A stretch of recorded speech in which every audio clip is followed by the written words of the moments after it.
technology and ideas to bring back the sense of movement, and in some cases, bring back movement itself. This is, in fact, a sort of rendition of the types of movement we're interested in. Elite athletes on the right, we heard a little bit about that this morning. Patients on the left, and then all of us weekend warriors in the middle, and the principles of movement apply in all cases. And this was actually done by an artist resident in our lab, Kat McNally. Okay, so stroke. Stroke is, for those of you who don't know, is a condition where part of your brain is deprived of blood and oxygen, and it dies. And you're left, most cases, paralyzed down one side of your body. There are other deficits that one can also have. Now, these are 10 patients, all paralyzed down the opposite side from where you see the intense, oh, this is not a pointer, where you see the intense bright white. These are MRI images of patients within 48 hours of their strokes, and they're paralyzed. So a big problem for us neurologists, and I run the neuro ICU and the stroke unit at Hopkins several times a year, is can we predict those patients are going to get better, and can we do something about those that do not? Okay, now just to give you an idea about stroke, the magnitude of the problem, there's somebody having a stroke in the United States every 40 seconds. 75% of people with a stroke are still disabled at home 12 months later. 1 in 5 people between the ages of 55 and 75 will have one.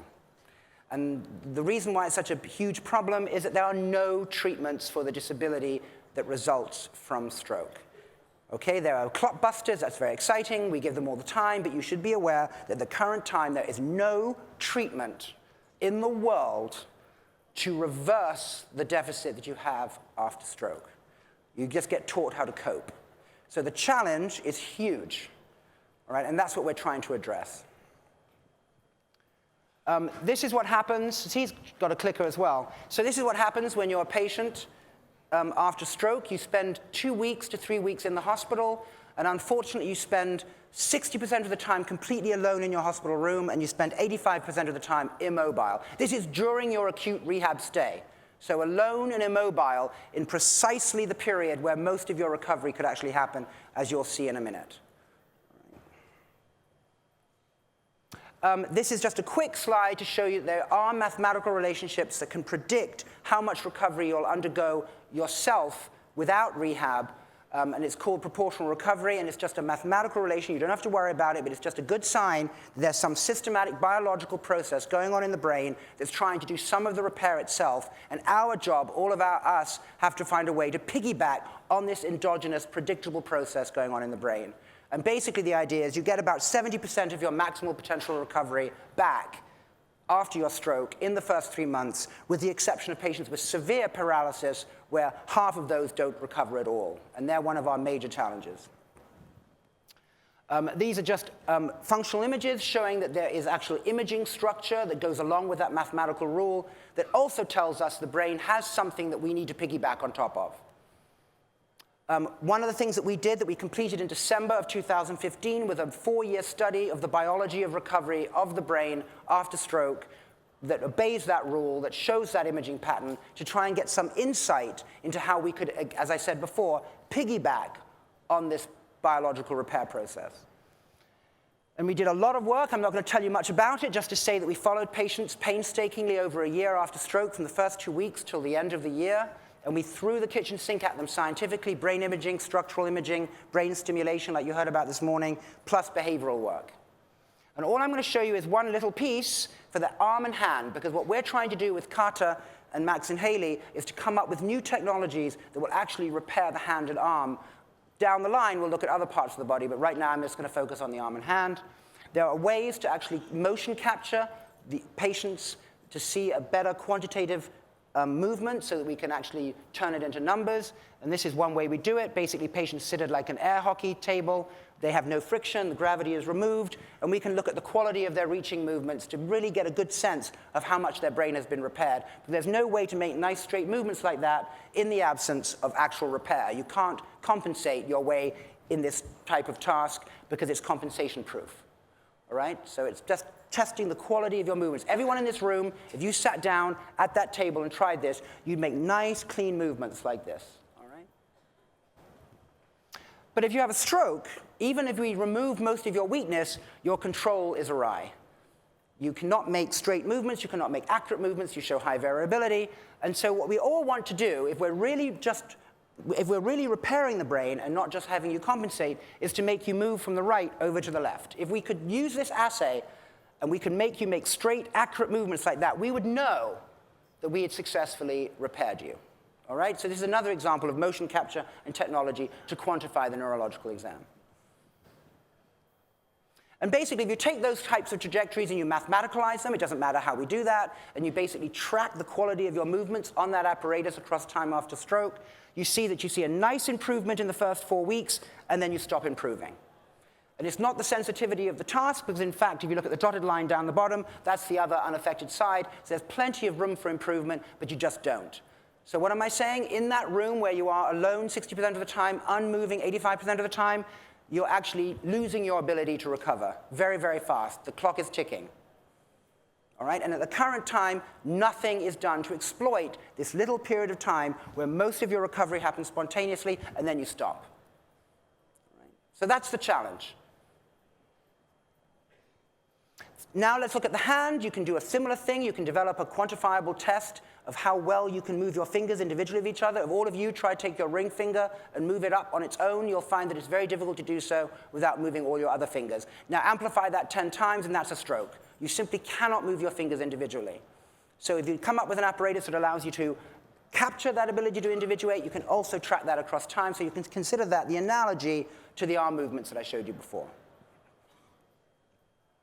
And basically what I mean by that, you can see how this works. You're trying to move the finger number 4. You're trying to make it go up, press down on it, but all the others come along with it. The green and the black is showing that you're having difficulty keeping those still. And then if you try and apply more force, you have even more difficulty actually keeping the other fingers still. So it's a very sensitive measure of the quality of your nervous system's control of individual digits. And again, what you can find, and these are just plots of your ability, you should just look on the right, most of your recovery is over by 3 months. So we maybe have a little bit longer to get the hand better compared to the arm, but again, it's a very tight window, and at the current time, even worse for the hand than the arm, there's no rehabilitation therapy for the hand. And you could argue that if your hand doesn't work, who cares if your arm does?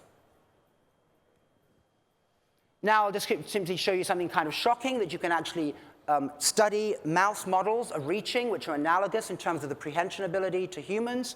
And just to show you that, if you all watch this little mouse reaching, look at what the remarkable little hand that mice actually have. They want to use their tongue, but you teach them table manners, so then they reach. And what's interesting is that that's its first attempt, and you can get the mice to actually be able to reach out, pick up the pellet, put it in its mouth without dropping it in one smooth movement with days and days of training. So you do that, you train the mouse for many, many days to get it up to about 60% efficacy, and then you give it a stroke. And here is the mouse's brain with a stroke in it. Down here on the right, that dark smudge is a stroke in the primary motor cortex of the mouse. Just remember that's the primary motor cortex. We'll talk about primary motor cortex in a minute in the context of TDCS. All right? So here you are training the mouse up to about 60% efficacy. You give it a stroke in its primary motor cortex, and then you get this devastating loss of function. And then you give them rehabilitation. So you let the mouse be alone in its cage, rather analogous to human beings. And then you start rehabilitating it, and you do it for 3 weeks. And you can see that even though you're sort of desperately trying to train this mouse to get better, after waiting a week, 3 weeks of the same task, and it never gets back to where it was before. Okay? So again, you simply don't seem to be able to rehabilitate this mouse. But if you don't wait a week, you do it within 24 hours, back to normal. All right, so in a mouse, you better get your move on within 24 hours, let alone within a couple of weeks like we're arguing for humans. All right. Now, just to sort of surprise you, so the basic idea is if you delay, you basically get less bang for your buck. Daniel Chow was saying this morning in the session that you want to get more bang for your buck per trial of rehabilitation. And as you can see, the longer you wait for the same number of trials of rehabilitation, you get less back. And so delaying is bad. Just to show you how profound this is, you can actually take one of these mice that has not been properly rehabilitated. You waited too long.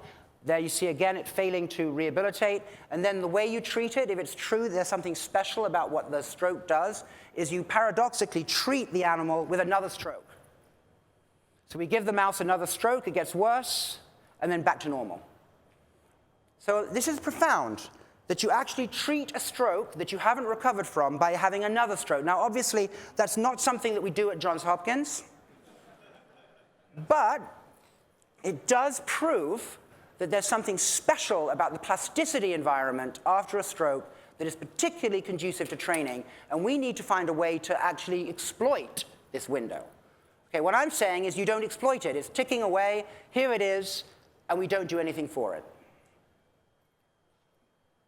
Okay, so basically this is the idea, and this is the review you wrote. You can see it, but basically the argument is in the middle that the brain is damaged, and it has some hyperplasticity that lasts a short period of time, and you have to jump on it. All right? And the problem is that most rehab and all studies, and even out there today, everything is being focused on here, and I'm saying that you're just not going to do very well at the current time. So how do we not give people another stroke but get the benefits of that second stroke? So we have to find ways of actually inducing hyperplasticity of the kind that we know exists after stroke, after that dramatic example I showed you, but we have to do it in other ways. Drugs can do it. I'm not going to talk about drugs. Brain stimulation can do it. So in other words, because we heard about TDCS, I'm going to tell you about the study which I would arguably say was the one that was probably the most influential for what you heard about with Halo neuroscience, which was to try and turn people into super learners by stimulating over prime motor cortex with TDCS, transcranial direct current stimulation.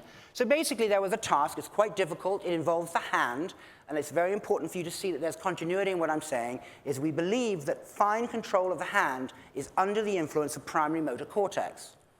Okay, primary motor cortex is where that stroke was in the mouse. Primary motor cortex is the main contributor to the cortical spinal tract, which is where all the hemiparesis comes from after stroke. So here we came up with a task that stresses primary motor cortex, and then the idea was that we'd stimulate over primary motor cortex. Okay, while people did this task, it's quite difficult. You have to squeeze a force transducer. It's an isometric task, and you basically have to move the cursor in such a way that you get into those gates without overflowing them. Very difficult. If any of you tried to do that in here, you'd think it was impossible. But over days and days and days of practice, like athletes practice, you get better. And basically, you isolate the primary motor cortex using transcranial magnetic stimulation first, then you put the anode of the direct current battery over the primary motor cortex, and then you stimulate for short periods of time as people practice over 5 days. Right? And basically, dramatically, and this has been reproduced many times, and I think this is the cause of the excitement in TDCS, is that people who practiced the same number of trials while being stimulated over their primary motor cortex were basically getting 1.5 trials of training per one trial the controls were getting. Okay, now that's really important in rehab because rehab stays are so short that you could argue that you could make them have a 10-day visit could be the equivalent of a 15-day visit if they were getting TDCS during their rehab sessions. Okay, and the way we think TDCS works is to bring the excitability threshold of neurons in cortex up, so for a given input, they're more likely to fire. So it is a form of hyperplasticity, probably not as potent as giving people another stroke. The other way, and this is getting to the end here, of trying to enhance plasticity is through joy and enjoyment and pleasure and play and just the sheer marvelousness of moving about. And if you look at the animal literature, people have found that if you put animals in cages with toys and friends rather than alone in their cages, like patients in their hospital rooms, you get a tremendous amount of enhancement when you then test them on a particular task. All right? So the question you should all be asking yourself is how do we enrich patient environments in a way that's analogous to the enrichment that we've seen in animal models? And the answer is obviously right here in plain sight, which we realize is animation. And what we realized, and this is where you'll hear more about in a second, is that, in fact, what you need to do is to bring the joy of enriched, entertaining, motivating things and fuse them with motor control. So in other words, the real answer was, don't just enjoy movement. And you know, Omar Ahmad always points out to me the incredible insight that the Disney animators, the early ones, had about the magic of movement, the illusion of life, as it's called in this book. And you basically go one step further, and you become the animation. All right? And the idea was that we'd enrich the environment for patients by having them move into an animated soul, an animal. And so these are the groups that do this. CARTA, as I said, is the engineering group. Software and hardware that Omar heads up in the Department of Neurology at Johns Hopkins, and Max and Haley is the gaming group. And in fact, some of the sort of games that we used in a sort of to test out this beauty that you'll see in a minute were actually games that you can actually play on your iPhone and iPad. Okay, so it was a kind of loop where we tested purely commercial games on the gaming world out there. They gave back comments to Omar and the team, and then that was that feedback was taken to beautify and enhance the kind of experience we wanted our patients to have. Okay, I think it's a very original way of using the gaming universe of healthy people to actually help patients. So here's the trial, taking all of this together: enrichment, plasticity, early, stroke, gaming, pleasure, movement, all those ingredients that I hope you've been following along about. And me. This was actually a photograph from National Geographic. It's not just because I'm in it, but I think it captures very nicely the kind of experience that patients are having. They're basically having their arms supported by an exoskeletal robot while they actually play as Bandit, a simulated dolphin. We spent years at the National Aquarium in Baltimore studying dolphins in order to actually create a situation where you take your intentions and desire to move, transplant them into the space of a physically simulated animal, and you actually relearn your arm dynamics by doing kinematics in another animal's frame of reference. Okay? And the kind of team you need to do this, Omar, they don't like this photograph. It's old, but it's the only one I had with all of them. Omar Ahmad is on the left. Kat McNally is the animation artist. Pramit Roy is the software engineer. And Kevin Olds is the hardware engineer. And they are embedded in the hospital, rounding on the wards with me. This is what's going to be needed to actually do something for patients. You cannot just farm it out to some spin-off and hope that it will happen out there in the world, with all due respect. You actually have to have all the innovators together with the patients every day. All right? And I'll actually stop there and just show the film that shows you the experience the patients are getting at the ongoing trial. They have to be in the trial within 5 weeks of their stroke. They have to do an hour in the morning, an hour in the afternoon, 5 days a week for 3 weeks. It's a level of intensity and dosage that's never been attempted before after brain injury. And the trial's ongoing. I have no idea if it's going to work or not. But you can get a sense of it now by looking at the movies. Thank you. Can you play the first film?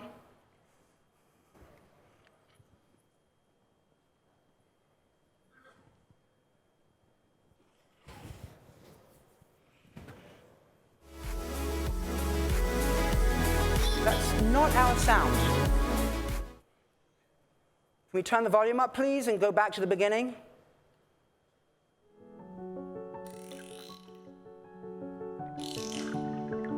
So this is Bandit, and this is the dolphin that the patient becomes. This is the exoskeletal robot. And these are the instructions the patients get. That's a graduate student. So you're basically controlling the intention of the dolphin with the end of the robot. And the game is titrated to your abilities, and it gets more difficult.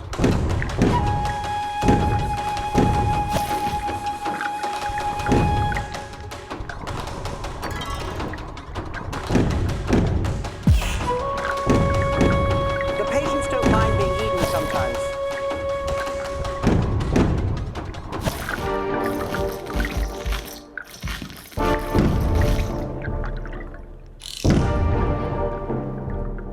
So it's incredibly dramatic, and the patients really love it. It's hard to pull them out. And I'll just show you just a few patients that were being piloted. You can't see their faces for obvious reasons. We can just do the next movie. These are real stroke patients. They had chronic stroke. They were piloting this for us. What do you like This more, is very jumping early or on. fishing? And none of them could move their arm outside the robot.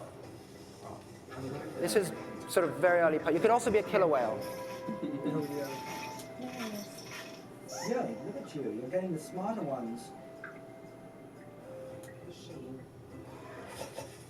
Nice. Wow, look That at was that. really Oh my good. God. Yeah.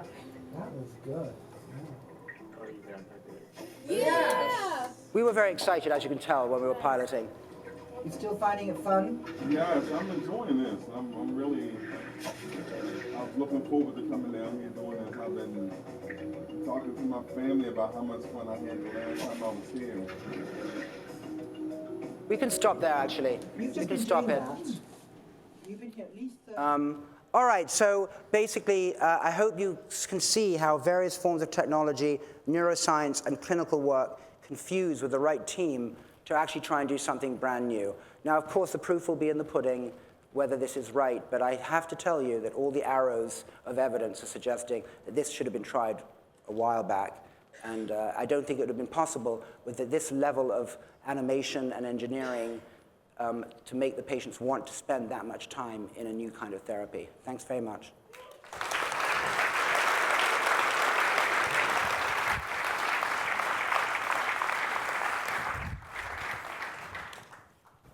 You were in for a treat today. We're just going to keep rolling now, and then, as I said, all three of us will come up and have a discussion with you together. I'd like to introduce our next speaker. It's quite an honor for me to present him to you. He's had an amazing career. He's a neuroscientist at Baylor College of Medicine. That's what the three of us have in common, is the neuroscience. But he's also a New York Times bestselling author. He's also the creator and host of a PBS special, The Brain, which I believe, if I'm up to date, is up for an Emmy now. And he also has a tremendous amount of tentacles out there in the world of industry that he's going to share with you today. So please give a nice round of applause for David Eagleman. Thank you, Adam. So it's super cool to be here.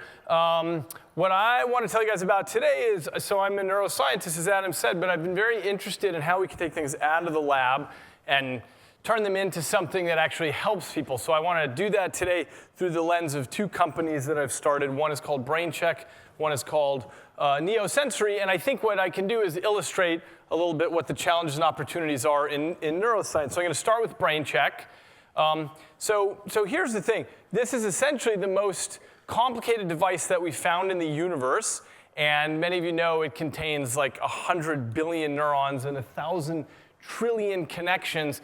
The fact is, this is essentially an alien kind of computational material. We don't have other examples like this. Our digital computers are nothing like this. But the thing is, it's really soft. And this is why Mother Nature has surrounded it with this armored bunker plating so that we can keep this thing protected. But we as humans find ways to hit our heads all the time. And as a result, there are almost 4 million concussions that are happening in the world of professional sports. That's things like football and hockey and basketball and soccer and so on, and in the military. And this doesn't even count the number of car accidents and the number of falls that people take and things like that. So this is a huge problem. Happily, it's gained a lot of visibility recently in the media, things like the concussion movie. And also, all 50 states have now passed legislation that's requiring some sort of return-to-play protocol for schools, so you know when an athlete can go back into the field.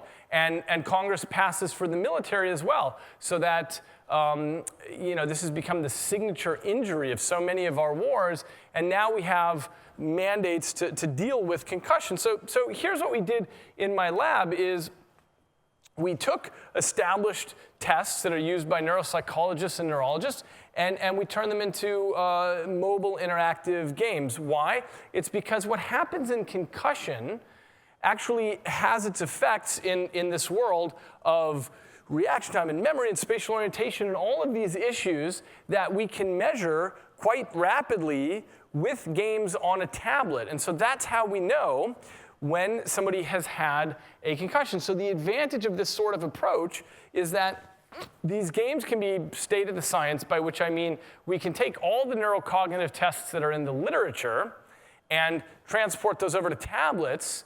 And this is well-established science that's been going on for decades. But the advantage of now being on a tablet is that we have access to things like very fast reaction time and things that you can't do on paper and pencil testing. And we can develop new kinds of games, and we can make this fun and short and interactive. And so obviously the advantage of mobility is that we can be on the sidelines, and we can be in emergency rooms, and we can be at home, so that people can take these sorts of tests. And these tests are all self-administered. And we've run this on people from very young to very old, and everybody finds this easy. Now, because this is the deep dive session, I was asked to go into a little more detail, so I'm just going to tell you really quickly what some of the tests are. Just as an example of the many tests we have, this is called the flanker. You have a central arrow. You've got the other arrows that are either pointing the same way or a different way. You have lots of trials of this, and on every trial it's randomized. And you're just answering as quickly as you can which way the center arrow points. You do this trial after trial very quickly. And this measures your selective attention, just paying attention to the middle one, and your capacity to control to squelch distractors. The digit symbol substitution game, you see a symbol, you see a menu of what that symbol translates into in terms of the number, and you see the number, and you have to press the number that the symbol corresponds to. You do this many trials very quickly. And all these things that I'm telling you about, that I'm showing you, these all get dinged in concussion. So if you've had a concussion, you are worse at this. You've probably seen things like the Stroop task before. You're trying to find the word blue, which I see on this projector doesn't show up very well at all. But the point is, it's in an incongruent color, and so it's harder for people to pick up on that.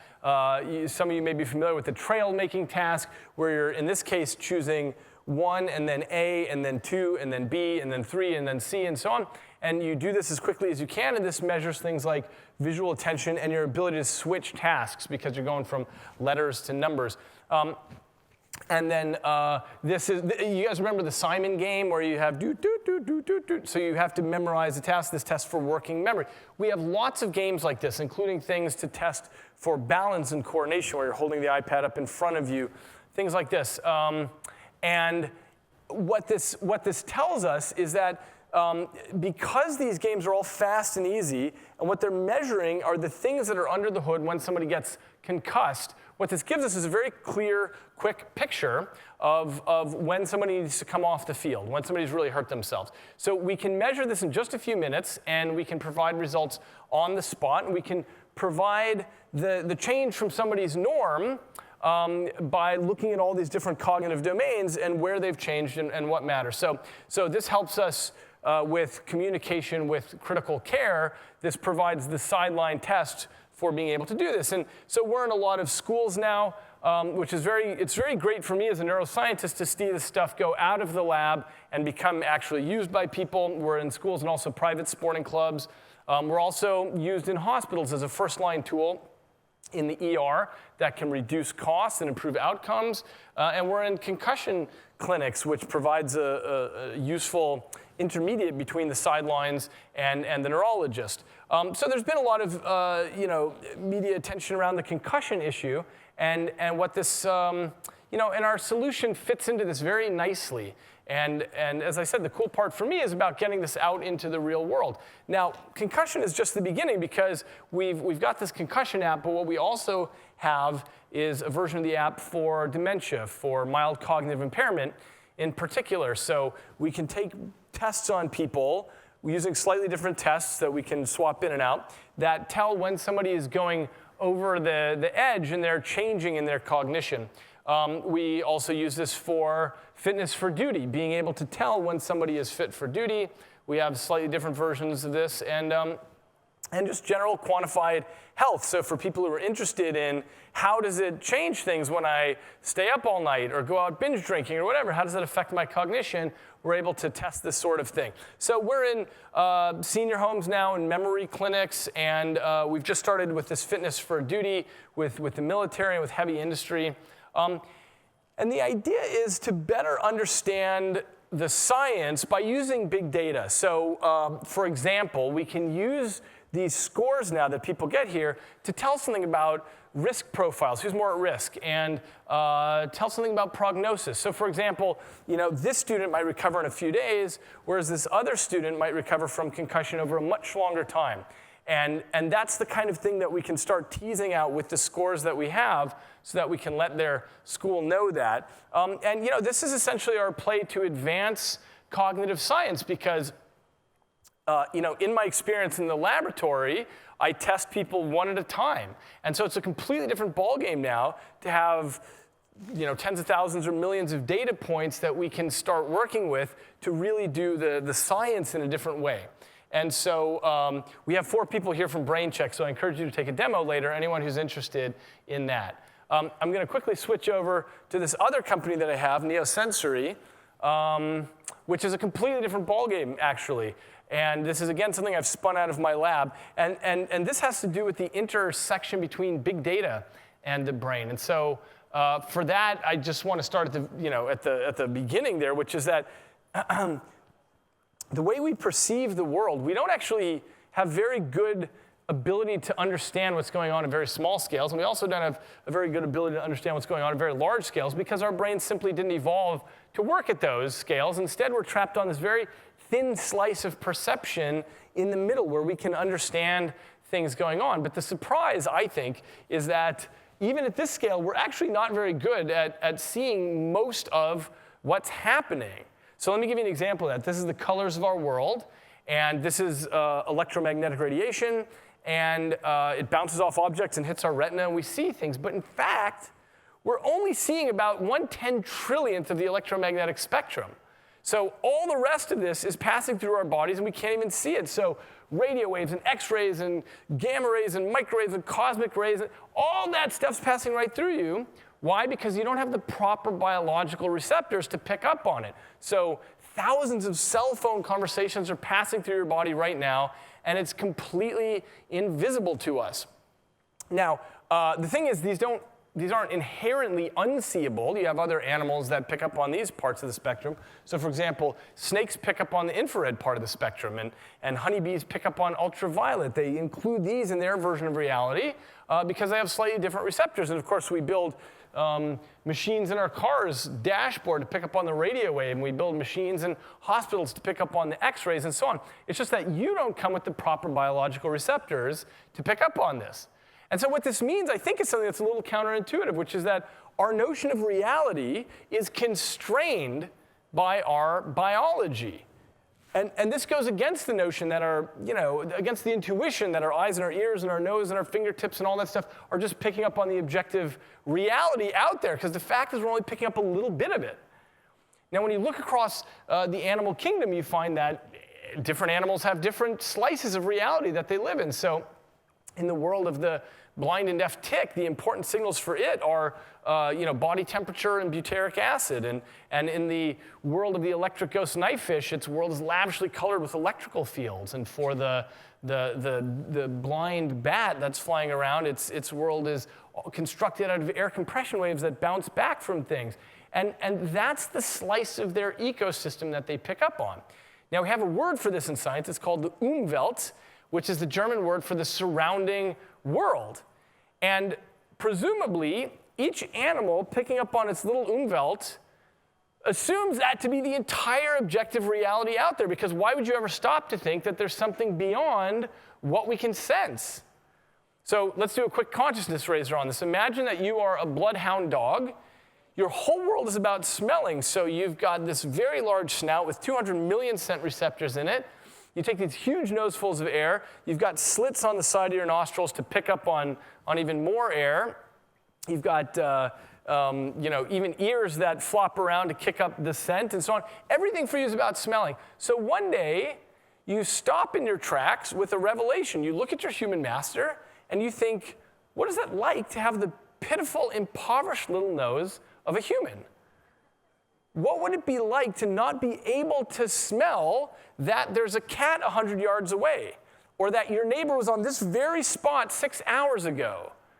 But because we're human, we are stuck in our Umwelt, so we're completely used to it. We don't even question our reality. We're stuck in it. Okay, so my interest as a neuroscientist is to figure out this issue about how our technology is going to expand our Umwelt. What's going to happen there? And it turns out we're already very good at marrying our biology to our technology. So some of you know that there are hundreds of thousands of people walking around with artificial hearing and artificial vision. And the way this works is you implant a digital microphone, you string the signal down into the inner ear, or you put a digital camera, you put an electrode grid into the optic nerve. And when this was first introduced 15 years ago, most of my colleagues thought this was not going to work. And the reason is These things are speaking the language of Silicon Valley, and that's a slightly different dialect than your natural biological sense organs. But part of the surprise in the field was that these things work just fine, and people pick up on how to read these signals, and they come to hear and they come to see. Now, how do we understand that? Well, here's the whole secret. It's that your brain is not actually seeing any of this. Your brain is locked in a vault of silence and darkness, and all it ever sees are electrochemical signals. And that's it. These are coming in along different data cables that we have names for, but this is all the brain ever sees. And what it's really good at doing is taking in this information and extracting patterns and assigning meaning to that, so that your whole world becomes, your objective, your subjective experience of what's going on around you. But it's all actually happening in here. Now, the key point is that your brain doesn't know and it doesn't care where the data come from. Whatever's coming in, your brain is just really good at figuring out what to do with it. And this is a very special kind of general purpose computing device. We don't know how to build things like this yet, where whatever the information comes in, it just figures out what to do with it.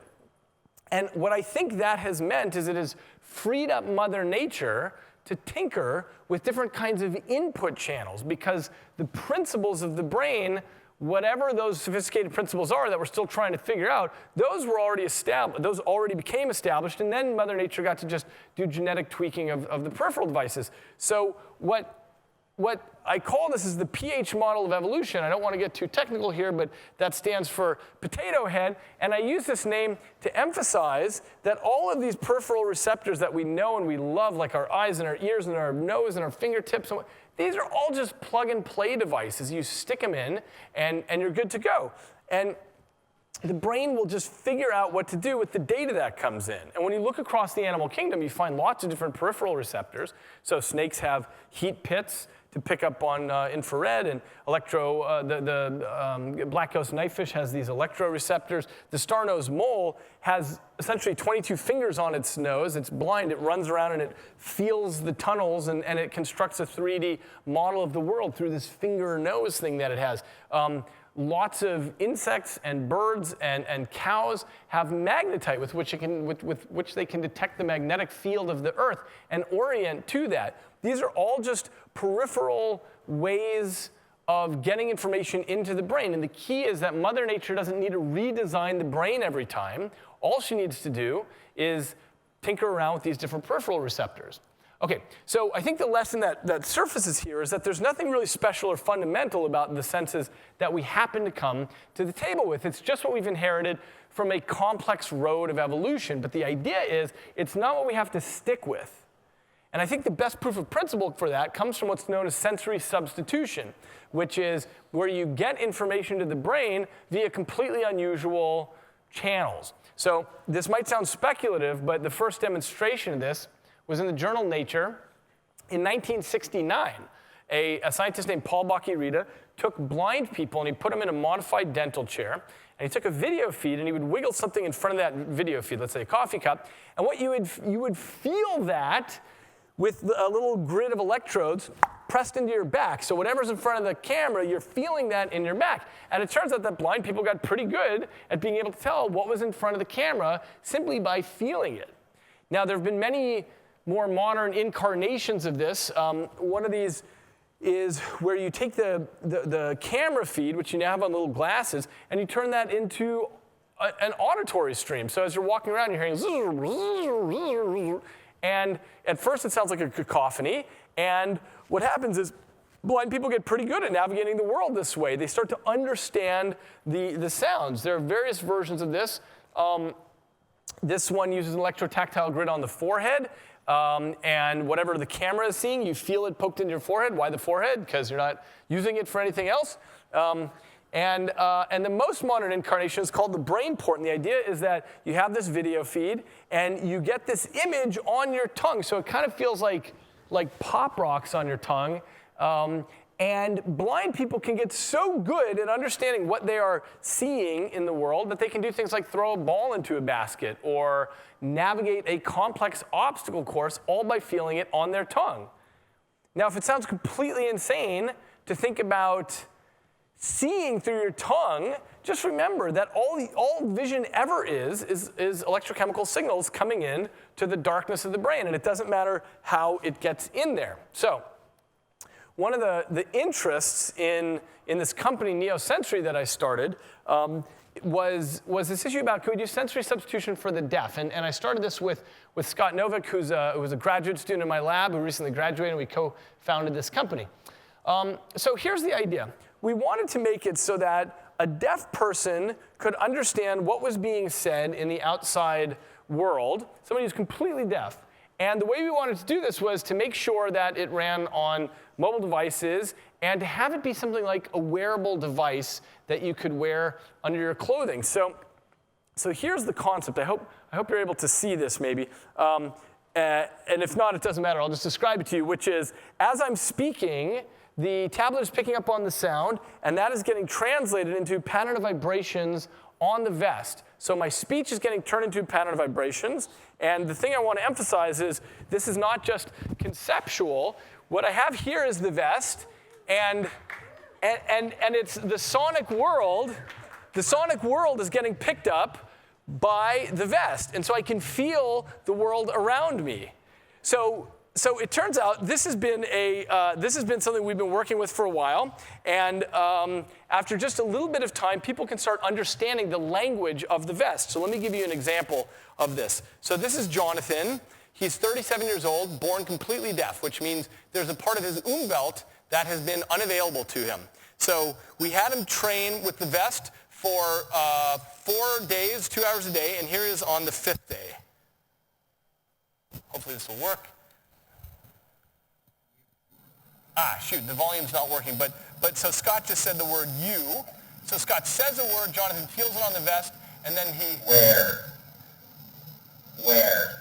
Great. So Jonathan writes what he thinks he heard. He's feeling the complicated pattern vibrations on his vest, and he's able to translate that into what he's hearing. Touch.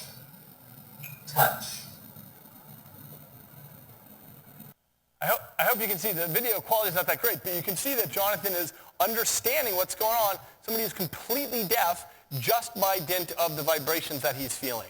And so we've been experimenting on this with deaf people for a while now, and this has the potential to be a real game changer in the sense that the only competition for something like this is cochlear implants, which require an invasive surgery, and they're about 50 times as expensive. And so this is something that can become a global solution.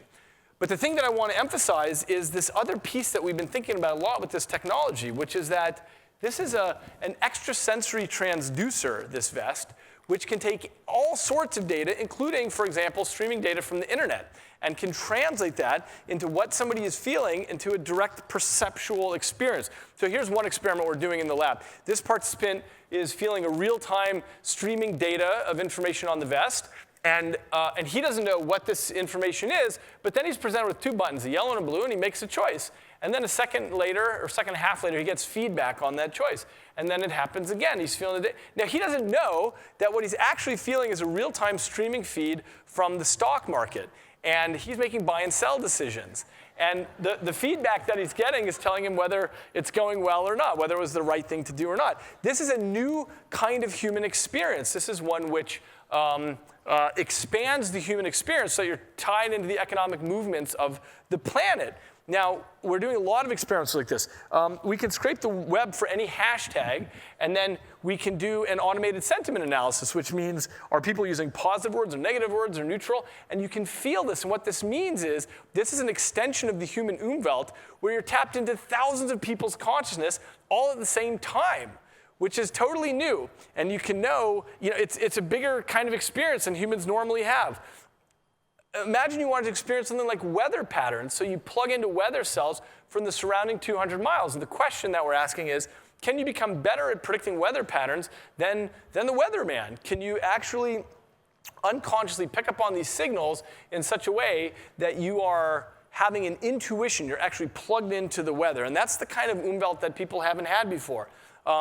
We're working on feeling things that are normally invisible to you, like imagine that instead of having a drug dog, you're feeling the vibrations that tell you about lots of of odors all at once so that you could replace the dog and feel different substances that you're picking up on. We're working with prosthetics, putting sensors on a prosthetic leg, and then you just feel that on the vest so that people can get much better at walking with vests. We're expanding the umvelt of pilots. In this case, the vest is streaming 9 different measures from this quadcopter, so things like pitch and yaw and roll and orientation and heading. And so it's essentially like it's this pilot extending his skin up there. He's feeling all this from a distance. And that's just the beginning, because what we're envisioning is taking a cockpit full of devices, which you have to crawl with your attentional systems one at a time and look at them when you're doing it visually, and you just feel the state of the airplane, because we live in a world of information now, and there's a difference between having access to big data and experiencing it. We're moving into new things now, like geosensing, which is these guys up in Canada mine for gold. They have these drones fly over, and they take radiometrics and magnetometrics and so on, and 5 different measures. And so we're using this now as a human divining rod, where you walk around and you feel, this is where I should dig, because you've got this collaboration of all these different measures going on. Or imagine feeling the state of a factory, so that with hundreds or thousands of machines running all at the same time, you're plugged into the feel of it. You become the factory, and you know when things are running differently and require human adjustment. So in general, what this is very good at is big data. Why? Because our world has become a very visual world where we look at little screens, but in fact, we're really terrible, just like I mentioned with the airplane cockpit, we're really terrible at taking in more than one thing at a time with our visual systems. But our bodies are used to taking in lots of data, which is why, for example, you can balance on one foot. There's lots of information that is required for me to be able to do this, but it's trivially easy. Your body is used to taking lots of information and balancing all that in order to make determinations, and that's what the vest is good at doing, is taking in big data and developing new kinds of senses. So there's really no end, I think, to the possibilities on the horizon for human expansion. So just imagine being an astronaut on the International Space Station, and you are feeling the state of the space station instead of floating around looking at little monitors. Or you imagine feeling the state of your own health, like your microbiome or your blood pressure, things that are normally invisible, or having infrared vision or ultraviolet or 360-degree vision. Essentially, there's no end to this. And so the key, I think, is this: as we move into the future, we're going to increasingly be able to choose our own peripheral devices, because like any good parent, what Mother Nature has given us are the tools to go out and create our own future. We no longer have to wait for Mother Nature on her evolutionary timescales to build new peripheral devices for us. So the question is, how do you want to experience your universe? Thanks very much. Appreciate it.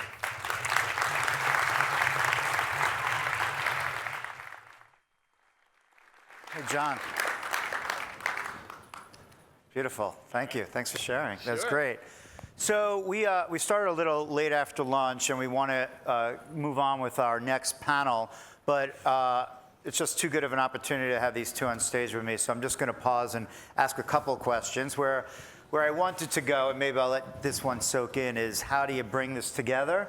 How do you integrate an incredibly rich and new universe of sensation with all of the motor control also experienced through animation? So maybe we'll just let that one gel there for a moment, because integration, I think, is the most exciting future that we can imagine. But for now, give maybe a more practical question. We have an audience full of young scientists, an audience full of engineers, entrepreneurs, people that are engaging in this space, investors from so many different directions. We all have the commonality of being neuroscientists, and also have been involved in industry, involved in the translation of neuroscience and technology into these transformational inventions. I just want to hear from maybe both of you just a couple of words about recommendations for young people out there that are interested in science or interested in engineering. You could phrase it however you want, but are sort of lost on how to become, you or what they see in these booths here, and how this can happen. What is the best path to the future that we all imagine? Well, real quick, I mean, Adam, you and I were talking about this earlier, that things are changing in our field very rapidly. So we all used to go to SFN, and in fact, we still do the Society for Neuroscience Conference.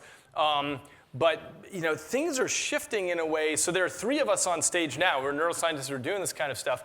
But in 5-10 years, it's going to be a crowded stage of people doing stuff. And I think that's so wonderful. There's been this feeling in academia for a long time that going off and doing something entrepreneurial was sort of anti what academic, what was expected or what was required of you. And now I think the tides are shifting rapidly. And it's because of the success of all of these technologies, everything that all of us are doing and lots of our other colleagues, where there's a real opportunity to make the rubber hit the road and help the world. I would temper that a little bit. I would say, I remember when I was a medical student, Eric Kandel, who won the Nobel Prize in the 2000s, told me there are 2 kinds of scientists: those who pursue a question and those who have a technique. Don't be the second kind of scientist.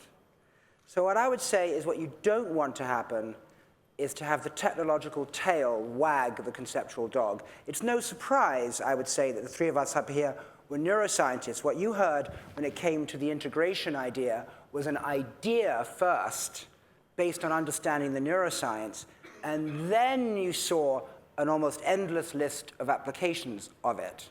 But the idea came first.